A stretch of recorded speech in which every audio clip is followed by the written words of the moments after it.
está ainda vindo a comprar. Ele dizia, eu estou passando mal aqui de calor na minha casa. Já liguei o ventilador, tomara que não faça muito barulho, mas gente, está muito quente. Rio de Janeiro é uma desgraça essa época do ano. E nem é do verãozão, né? Mas enfim, que é sempre só tem o inferno e o verão. Mas, bom, se vocês estão sentindo falta das minhas resenhas, eu sei que eu nem tenho tido tanta gente assim pra resenha, tem mais pra crítica de filme. Mas eu acho que essa vocês vão gostar muito, porque eu gostei muito. E foi um livro que eu recebi sem esperar, não foi pedido de parceria. Eu tenho uma parceria com a Companhia das Letras, onde eles veem qual é o tipo de livro que eu gosto e tal, e eles mandam pra mim sem eu fazer o pedido, então eu não sei exatamente que livros eu vou receber. Então, sempre uma surpresa, e é muito bacana essa surpresa, né? Que você abre assim, e você fala, ai caramba, esse. Claro que também tem vezes que eu fico triste, esse não veio, vou ter que comprar. Mas, como acontece com o Stephen King. Mas dessa vez veio este livro aqui, que é Se Não Eu Quem Vai Fazer Você Feliz. Claro que você vai lembrar dessa música, né? Que era proibida pra mim, do Charlie Brown Jr. Pra ser muito sincera, eu ouvi Charlie Brown durante muito tempo, acho que desde o início que eles começaram, 96, 97, então assim, eu comecei a ouvir, eu tinha um namorado na época que gostava de Charlie Brown também, então a gente ouvia. Eu não lembro de ter ido a nenhum show, mas pode ser que eu tenha ido, porque eu já fui muito festival com esse meu namorado e a gente ouvia bastante. Mas eu não lembro muito, assim. E eu lembro, claro, do Chorão, do Champion, né, dos membros da banda. Mas eu nunca fui fanzoca, né? Que eu digo assim, de esperar em porta de hotel, de tirar foto, nada disso. Então, eu sabia da carreira dele, sabia que eles faziam sucesso, assisti algumas entrevistas, mas vamos lembrar que em 96, 97, então em 2000 a gente não tinha tanta internet assim na vida da gente. Não tinha quase nenhuma. E era mais difícil chegar às informações, né? E aí, depois a banda, né, virou esse boom aí que virou, e tava em tudo que é festival, e aparecia em tudo que é lugar, e virou abertura da Malhação, e a gente ouvia todas as músicas, né? Eu lembro que eu tinha mania de ouvir uma, que agora eu não vou lembrar o nome, que é aquela, meu escritório é na praia, mas eu tô sempre na área, mas eu não sou da tua laia, não. Acho que eu canto muito mal, gente, desculpa. Mas era essa música, e eu gostava muito dela, então eu ouvia muitas e muitas vezes, e eu não sei se era meu ou do meu irmãozinho, tinha os CDs do Charlie Brown em casa, como a gente dividia o quarto, a gente tinha lá.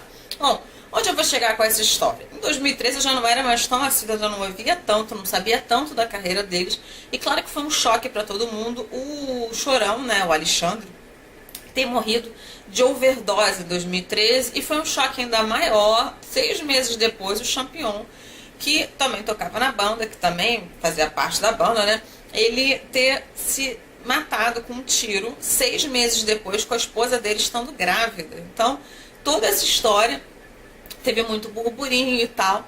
E aí a gente começou a descobrir que a Sônia Abrão era a tia dele, era a prima dele, sei lá, e várias histórias vieram.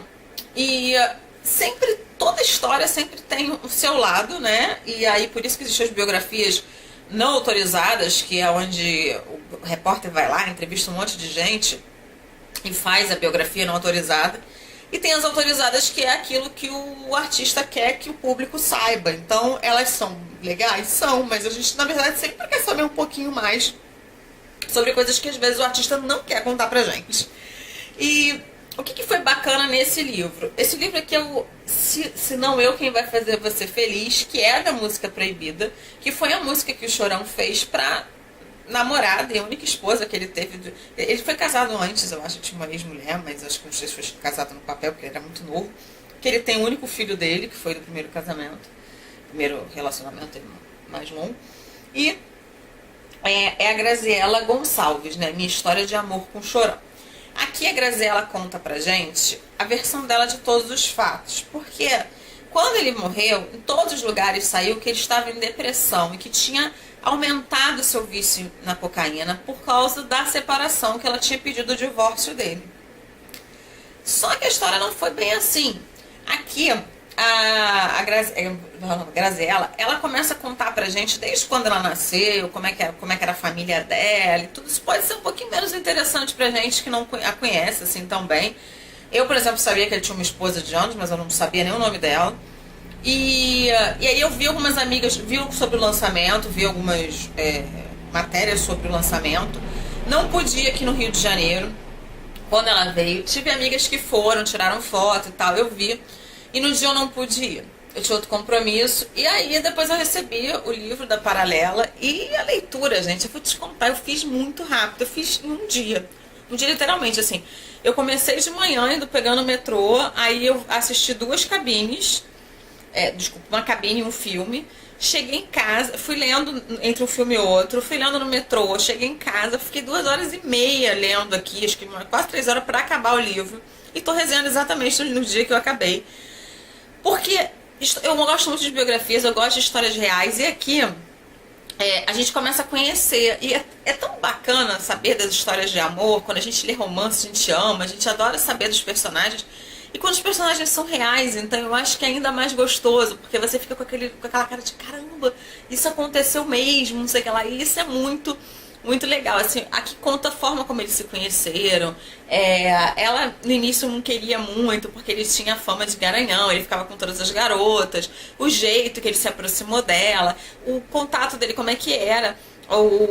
A vida dele com os familiares dele, com os pais que eram separados. Então a gente começa a saber tudo através dela, da vida dele. A gente vai saber tudo sobre os lançamentos, as músicas, como foram feitas. As músicas foram feitas para ela, que tem até não tem muitas fotos, mas tem algumas fotos. E tem muitos bilhetes e cartas que ele deixava, e que também a gente que era fã ou conhecia a banda não tinha tanta noção assim de como ele era romântico com ela. Durante o tempo todo, assim, uma coisa que ela fala e que me incomodou, na verdade, na personalidade dele, eu sempre entendo o dependente químico, né? Eu entendo que quem tá do lado dele é uma luta muito grande. Mas a Graziella, ela só toca nesse assunto, eu até botei um post-it aqui, na página 210. Durante toda a leitura, ela não fala no assunto drogas. O que, ao meu entender...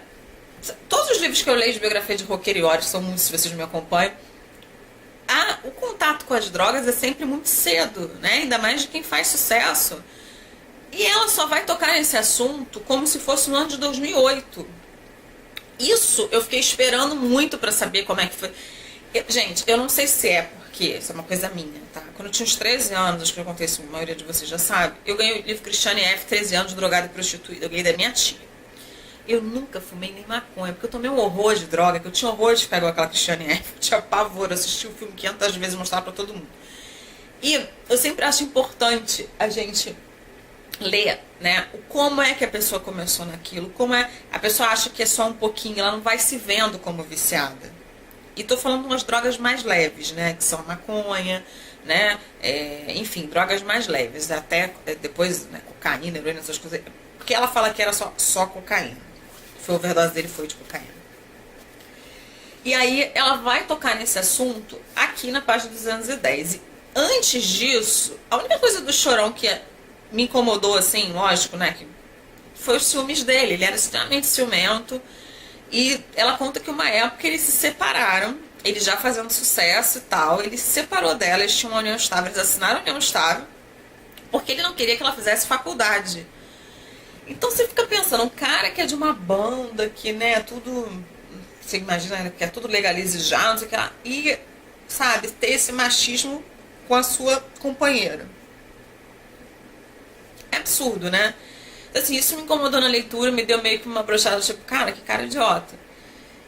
E, de resto, pelo que ela conta aqui, né, tudo bem. Agora, o vício, gente, realmente é uma coisa que acaba com o relacionamento e que acaba com a pessoa que está ao lado, né?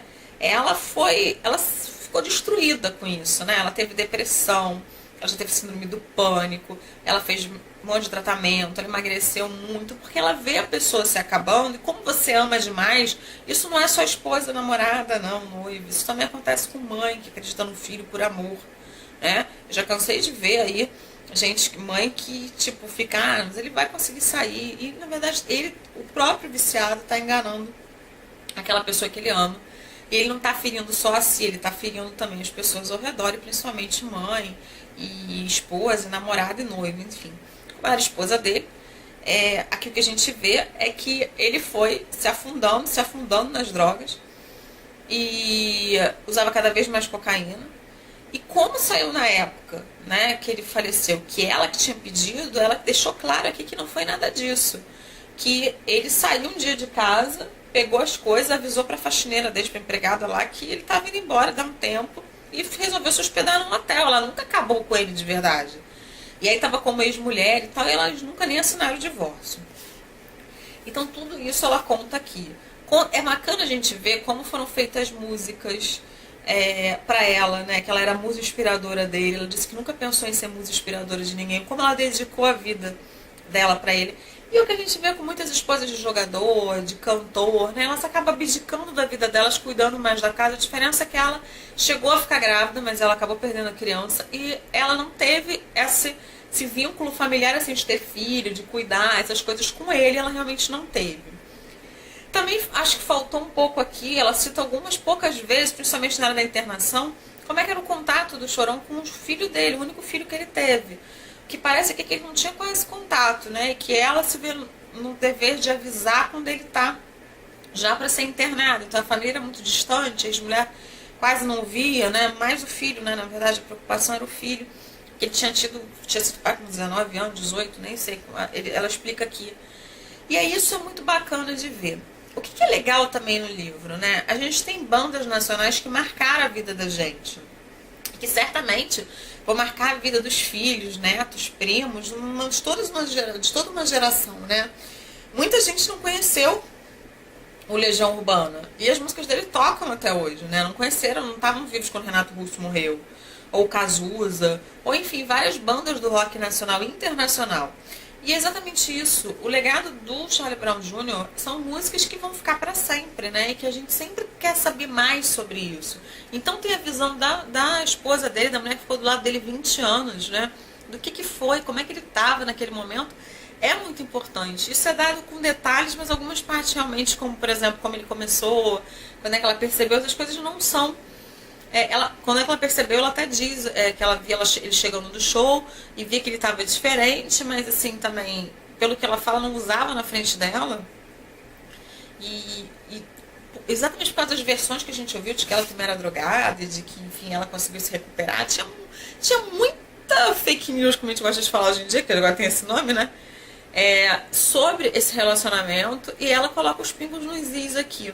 E até explica no final por que ela quis colocar esses pingos nos is. Ela já começa também dizendo uma história do Chorão sobre ele querer ser bombeiro, como ele queria ajudar as pessoas, como ele tinha um coração bom, que ele dava o casaco para os mendigos quando ele via na rua, ou para uma pessoa que dava todo o dinheiro do bolso para uma pessoa que estava catador, né, de papel e tudo. Então é uma história muito, muito bonita, assim, que a gente fica muito encantada com ele por essas partes, mas por outras, como eu disse, a questão do machismo realmente deu.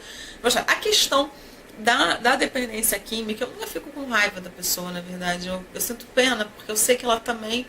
Ela não percebe que ela está totalmente drogada. Ela sabe o mal que ela está fazendo a si mesma e as pessoas que lhe querem bem. E é muito triste, né? Ele morreu com 42 anos. Podia ter feito muito mais música linda, podia ter tido mais uma vida pela frente com a Graziella, com seus fãs. E é muito triste. Vou agradecer a Editora Paralela. O livro, vou deixar o link aqui embaixo para quem quiser comprar. Vale super a pena, gente. Eu achei o livro fantástico. Para quem gosta de rock, para quem quer conhecer mais o Charlie Brown, para quem, enfim, né, para quem gosta de biografia como eu, acho que é muito bacana. E lógico, assim que eu acabei, eu já quis ouvir umas músicas de Charlie Brown, porque a gente fica na memória. Eu vou deixar também uma playlist aqui embaixo de alguns clipes dele para vocês conferirem, tá bom? Beijo grande, eu vou ficando por aqui.